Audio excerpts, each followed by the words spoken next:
HighBridge, a division of Recorded Books, presents The Repeat Room, a novel, by Jesse Ball, read by Erik Bloomquist. There was a long counter in the diner. The lights were on, but there wasn't much. It was light for someplace smaller than that, maybe the light from the dash of an old car. It would have to do. It was a small diner. Really just the counter, and the counter was empty but for a man and a woman. The man sat, and before him was a grayish envelope. He was not 50, but not 40 either. His shoulders were solid. His face looked abused, broken. His hair was badly cut, and his chalk eyes looked where he pointed them.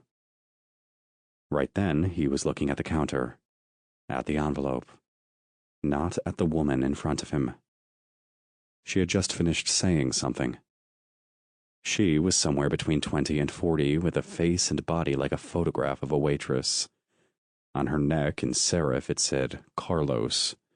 Maybe it said forever, too. Her weight was on one foot or the other. What she said then was, "Not that you should listen to me. I don't care. Just as a courtesy, I'm telling you. That bell goes off means you gotta be over there. People who take their time, they probably wish they hadn't. I've worked here a while. Take it for what it's worth." The man looked over his shoulder out the window. The building opposite had a massive entranceway funneling down to a tiny single bronze door. Beside it was a guard booth. The building was a courthouse. It was an edifice of stone, something like a pyramid. In monumental letters was written, Court 5. Someone was walking up the steps. Infinitely small in that place. Scarcely human. "They ask you to come down? I guess they can wait their turn too," he said. "And anyway, it's not like you've been inside there." His voice was low and raspy. "Maybe it's a picnic." "Suit yourself. What do you have?" He pointed to a menu inset in the counter. The waitress turned, went to a window in the wall, and shouted through it, "Number 6. She pressed a button in the wall, and coffee came out of a spigot into a cup she was holding. The next part of her dance was she put it in front of him, and she looked at him, and she looked through him. "Service." The man could see through the window to the kitchen. A face had appeared there. A ruddy-looking cook, fat and dirty. A short-order cook. He put a plate on the partition and turned away. The cook and the kitchen flickered for a second, and there was just a wall there with a slot. Then it was there again, and the cloth of the cook's linen-clad back was moving out of frame. The waitress nodded to her customer. "I used to ask people who they see in the hologram. For me, it's my mom. No kidding. 20 years dead, but there she is. People say it's a man, it's a woman. One guy saw his brother. You remember when they put these in? People couldn't believe their luck. Now it's just garbage looking at garbage." "Must get lonely in here," said the man. "No one to talk to?" "That's right," she said, and gave him his plate. Her hands played with the waitress pad, turning it over and over. It wasn't even paper. It was just a block that looked like a waitress pad. You could see from her fingers she'd had a hard time. Fingers like that. She was talking mostly to herself, but she'd look up from time to time, like a child checking to see if it was asleep yet. "I never envy the bastards who get the call. Pardon me, you're one of them, but it's the truth. I hope to God I never get that envelope in the mail. Me, I'm known to screw up anything, and if I had to be a juror, well, I'd never make the cut. I mean, if you knew you got to see it, got to see the room, well, maybe it's worth it. Everyone's curious about the repeat room, but there's no guarantee. I mean, it's the opposite, and that's the thing, huh? Mess up in there, end up ranked down. There you were doing nothing, just trying to get by. Never knew you looked so much like a rat, did you?" The man did something like a smile. "I mean, I'm curious," she said. "Surely I am. I want to look inside somebody's head, but I'd be afraid to. I've heard people die doing it time to time. You heard that? He put some money on the counter, picked up the envelope, inclined his head, and went out the door. You look like a nice type, she called after him. Don't let him turn you around. The man stood in a room. He was in a line. Others were behind him. He had been at the end of it, but now he had come to the front. The paint of the walls was itself the room's light source, and it was too bright for human eyes. The man squinted his and looked up at the glass. A woman was looking down. The space between them was a barrier, but there were metal slats. Whether he was hearing her or hearing her voice reproduced, no one could tell. Still, she spoke and he heard. She was wearing some kind of cloth helmet that covered her hair. State your name, occupation, age, place of birth. Abel Cotter, heavy machine operator, 46, born Seaport District. Put your hand in the box. A metal flap flipped up. It was somewhere he could put his hand. He did. Something locked over his hand. It was stuck. Don't struggle, just wait. A clicking noise came through the intercom. Not really a heavy machine operator, are you? Said the woman. More of a garbage man. Says here you're a garbage man. The people in line behind him shifted uneasily. It's a machine, he said, head down. Around here we want the truth. You can go to the next room. Show him your number. As she spoke, a noise of hydraulics releasing came out of the hole, and with it, his hand. He rubbed at it. There were black symbols there, like numerals. A door opened in the wall. He went through it, and the person behind him took his place. A lamp flickered on and off in the ceiling. Abel sat on a long bench. 10 or 20 people were beside him. The same opposite, just a few feet away. A girl with short hair wearing a tight sweater and not much else. Another girl wearing a cast on her arm. The man beside him stank of liquor. Old liquor. A woman with dark glasses and a birthmark elbowed him as she sat. There really wasn't any space. It was like people say, a submarine, being on a submarine. Like that. Someone in line was talking to somebody else, saying, They want you to get used to each other. I don't think that's it. Yeah, they want you to get used to each other. It's a competition. It's not a competition. But you can sure fuck it up. Nobody knows that. Abel went with others into a room with lockers. There they changed out of their clothes and into other clothing. Light yellow-colored robes like hospital gowns, but more substantial. Some of the bodies he looked at in the room were soft and useless. Others muscular. Some were male, some female. Everyone had to change in front of everyone else. The place was so squat and pitiless. So endless, repetitive, fluorescent. There was nothing sexual to be found there. Did you know it would be like this? An old woman asked the girl next to her. The girl was naked, trying to put on the unirobe. She looked like a recruit. She wasn't bothered by anyone's eyes. It's not something to know, she said. You just put your robe on. The old woman asked if anybody knew how long it was going to take. Someone told her to shut her mouth, shithead. Someone else told them, shut your mouth. Nobody was listening to anybody else, not really. The ceiling of the locker room was low. None of the lockers had locks, but there were cameras on the walls. You put your clothes somewhere. You come back later and get them. It's easy. That's what the recruit told the old shithead. Abel leaned against the wall a minute and closed his eyes. People were standing there near him, but he was inconsequential to himself. Empty. The cool type, huh? Waiting it out. I get it. Don't worry, I get it. Probably the best bet. A short, low-slung man was crouched on his heels, boyish and somehow prematurely old. His yellow garment touched the ground like a woman's dress.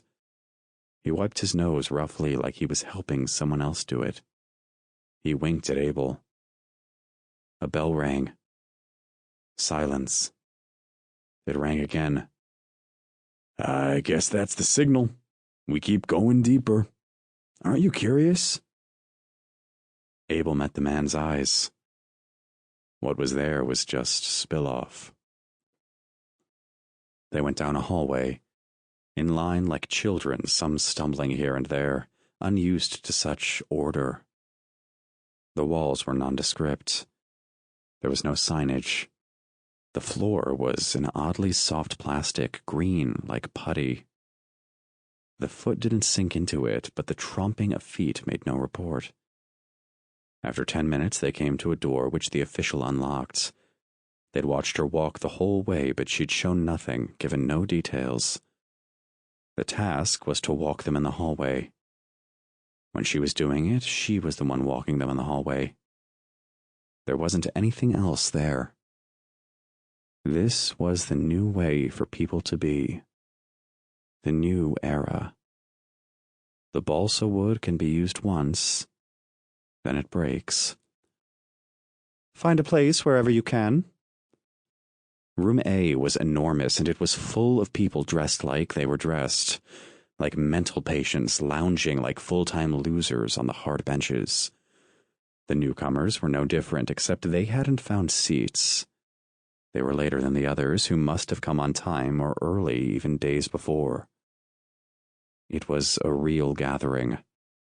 No one was missing. Every sort of person was there. It had the cheap expectation of a carnival tent. Abel looked for somewhere to sit and saw it on the far side. He went there.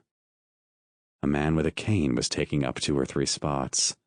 Abel made him take up 2 and sat in his own space, quietly, looking down at the marks on his hand. The old man looked at him from time to time. He had thick white hair and heavy glasses under which his face shook without warning. He would take his glasses off and then put them back on again, God knows why. Do you think it'll be long? I don't know. Who is going to speak to us? Avoiding the question, Abel looked at his robe. Then he looked at the robes the others were wearing. Each of the robes had a number on it. Be careful, the old man told him. Whole thing's a trick to get you to confess to something, or to get you to do something you shouldn't. Pshaw, said a stocky woman on the other side. The only ones getting it are the ones who've got it coming. Her hands were kneading her knees, and her knees stuck out. The skin there was fibrous and peeling. The old man inclined his head in disagreement. A flat tone, unpleasant by design, loudened and filled the space until all speech ceased. A projection appeared on the wall, and people turned to face it. The visage there was another official's. Not particularly male or female, but the voice was deep. This is the jury. You have been selected at random in order to be what you are now. A jury. The next 3 days, today, tomorrow, and the next day, are the jury selection, training, and trial. A selection from the pool of candidates from the group here assembled. As you perhaps have heard, we will train you, and in training you, we will winnow you down until there is only one left. Everyone else will be removed, having demonstrated their unfitness. Only one person will be left, one fit person. That person will be the jury for the case in question. It will be this single opinion that makes the statement of life or death. You may be a coward. This has been taken into account. Do not try to evade the duty for which you are a candidate. The consequences for such cowardly behavior are severe. From now on, all errors, misbehaviors, backtalk will be penalized under Code 44299762. This is not your regular life. Have a care. The projection blinked out, leaving just the warning behind. A moment later, the tone again. Then another projection.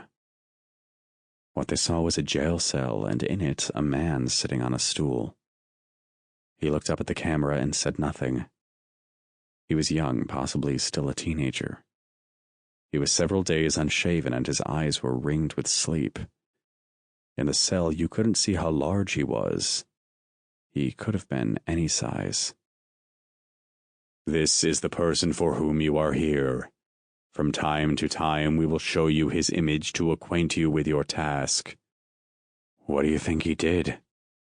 The old man was right by his elbow. What do you think? I don't know. Must have been something bad.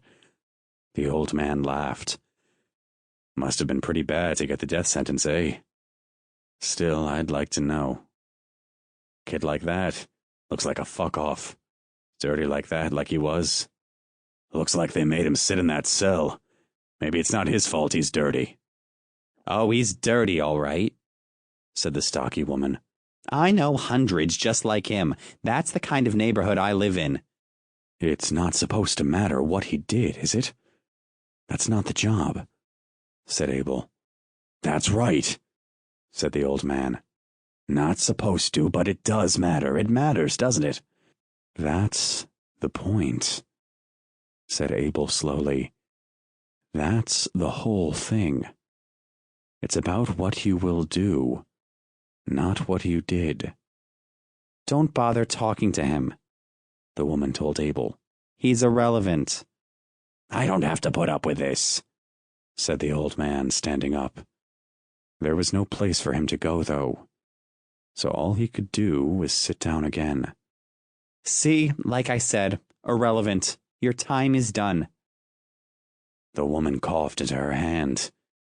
It sounded like part of her lung had come loose. But no one looked at her.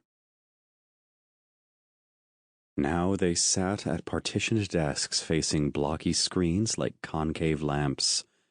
Abel wore thick headphones and stared into the centermost point, where the light converged. Stare at the monitor. Stare at the monitor. Stare at the monitor. Be ready and speak. A small green sphere appeared. He said that. A flame like a candle, but no candle. He said that. Something bony, an ankle, but without a foot or leg. A moment passed. It flickered away. A swishing tail, a cat's tail, appeared, followed by a trombone, a contour map, a plate of spaghetti, a face biting its lip. He said what these were, rapidly, quietly. There was a meter on the wall of the partition. When he would answer quickly, it would rise. When he would slow down, it would fall.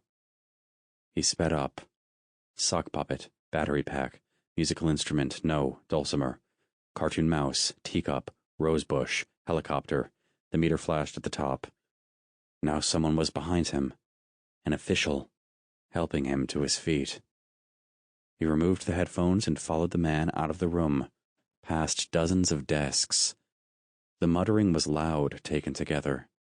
Names of things without urgency, said urgently, pulped into incoherence against what else was said, where the else was just what happened to be said. It wasn't even clear what you were supposed to say. They were all just saying what they saw. The attendant walked ahead of him with a swaying step. Her shirt and pants were carefully fitted but institutional. Her hair was in many small braids. She had the fragility of youth, but her face was serious, like someone who had just been told a secret. The attendant took him down 3 or 4 hallways to a door marked examinations. I'm Marna, she said. Sometimes I'll be dealing with your case. Abel. No, no, no. She laughed. She reached out and touched the number on his arm. "This is who you are for our purposes. No names, please." She depressed a metal square on the wall.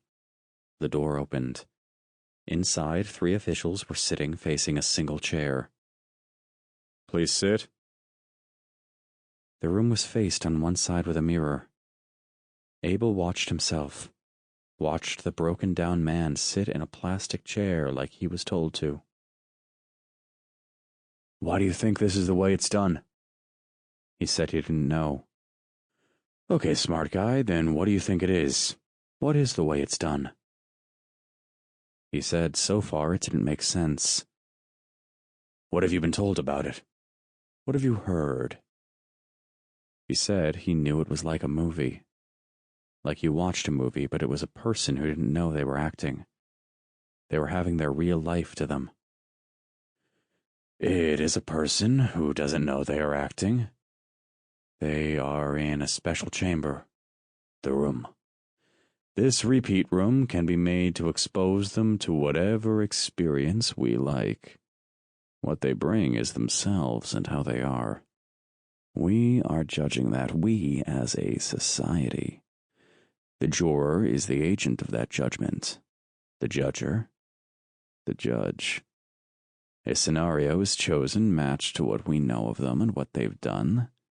You may have heard of some of the scenarios. Have you heard of them?" He said he had heard of 1 or 2. There was one with a lost cat. The lost cat scenario. That one seized the public imagination. A different official interjected. "It's amusing because it's so rarely seen, but it's the one that—" "Yes, it's the one people think of. Do you remember what it was like before?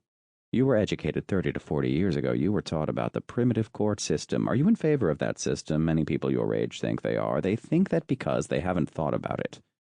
Are you?" He said people can do what they like. His opinion so far hadn't mattered. "But if it did?" He looked at the officials for the first time. One was a red-headed man whose face beneath the eyes was covered with a thick beard like straw. The next was a girl, or practically so. She couldn't have been more than 18 years old. Still, it had been her doing the talking. The third was a bald man with a scar on his lip, something surgical or a knife injury. His eyes were very large and seemed kind. Where the others were upright, he was bent, inclining as if in offering. He was farthest away. "Well, the other way didn't work so well," said Abel cautiously. The official laughed. "Do you understand the difference between the systems?" Abel inspected his feet. His toenails needed cutting, just like every other time he'd looked at them. "It's useless," said the bearded man. "Look at his dossier. He's not suited."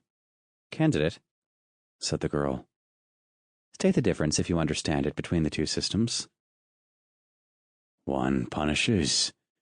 The other looks forward." "So you've seen the billboards," she said wryly. "You don't always just look at your feet." He sat in a room by himself. It was a large room with many chairs. After a while, someone came in and sat down. He didn't look at them. They didn't look at him. Another came. Then another. More came, none looking at the others. Soon there were many there, none of whom could say who they were sitting near. None of them wanted to look, and none did. They were all looking at the air a foot in front of their faces, not past that. When the seats were all full, the lights came up in the front. As one, the audience shifted and became still. A man with a face like an old debt came out under the lights. He looked like he was about to speak. A woman followed him out, tapped him on the shoulder, whispered something. They argued briefly. He left the stage. The woman bowed and began. "That was just a mix-up," she said. "That's the kind of thing happens when 2 people try to be in the same place at the same time. Kind of the problem we got here. Only it's 1,000 people trying to fit into 1 pair of pants. Not like you came of your own free will." good citizens. She shook her head. Anyway, you got me here now, so let's start. Once she started talking, her voice was very loud, louder than anyone would expect. When she turned away and turned back, you felt it, even at a distance. Where she stood, the ceiling was low. It was like she was standing in a box. There was something theatrical about it, the way the space framed her. She seemed perfectly suited to it. The cuff of one of her sleeves was rolled up, but it revealed nothing. She was describing the execution process. Her mode of speaking was expansive. Jurisprudence should not have to do with the past. It is, like education, a promise of a future, a kind of future. The future is what? She gazed into the audience. It is what we bring to it together. Therefore, the question posed is, who are we? Who gets to be a part of this group? We. Therefore, the penalty of failing to appear to be fit is to be removed from the group. That is why the penalty is execution. It is not a matter of good and evil. It is a practical matter. When the cat scratches your sofa, you must question whether it is the right cat for you. Wrong cats do not stay in the house for long. She walked up the aisle and stood at the back of the audience. The heads did not follow her. They stared straight ahead, waiting for her to continue. I am an explainer. You are know-nothings. Ask me things and I'll explain them. Are there any questions? How is it done? How is it done? She repeated the question so everyone could hear it, but without emphasis, and walked back to the front of the room. Do you know the ways it used to be done? Say them. People began to speak like it was a classroom. Not knowing how they could please anyone, they showed their infallible immaturity and leapt at the chance to distinguish themselves. Drowning, hanging, electrocution, injection, guillotine, axe, shooting squad, made to walk in the desert. They'd push you from a cliff, cut your throat, starve you.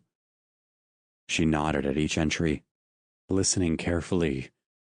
When she'd heard enough, she raised one hand. Some of these are messy. Others simply work badly. Inefficiently. People don't die the way they should, and it has to be done again. Generally, we find executions were handled better long ago. The more people think people have value, the worse they are at killing them. This is true, of course, only in this case.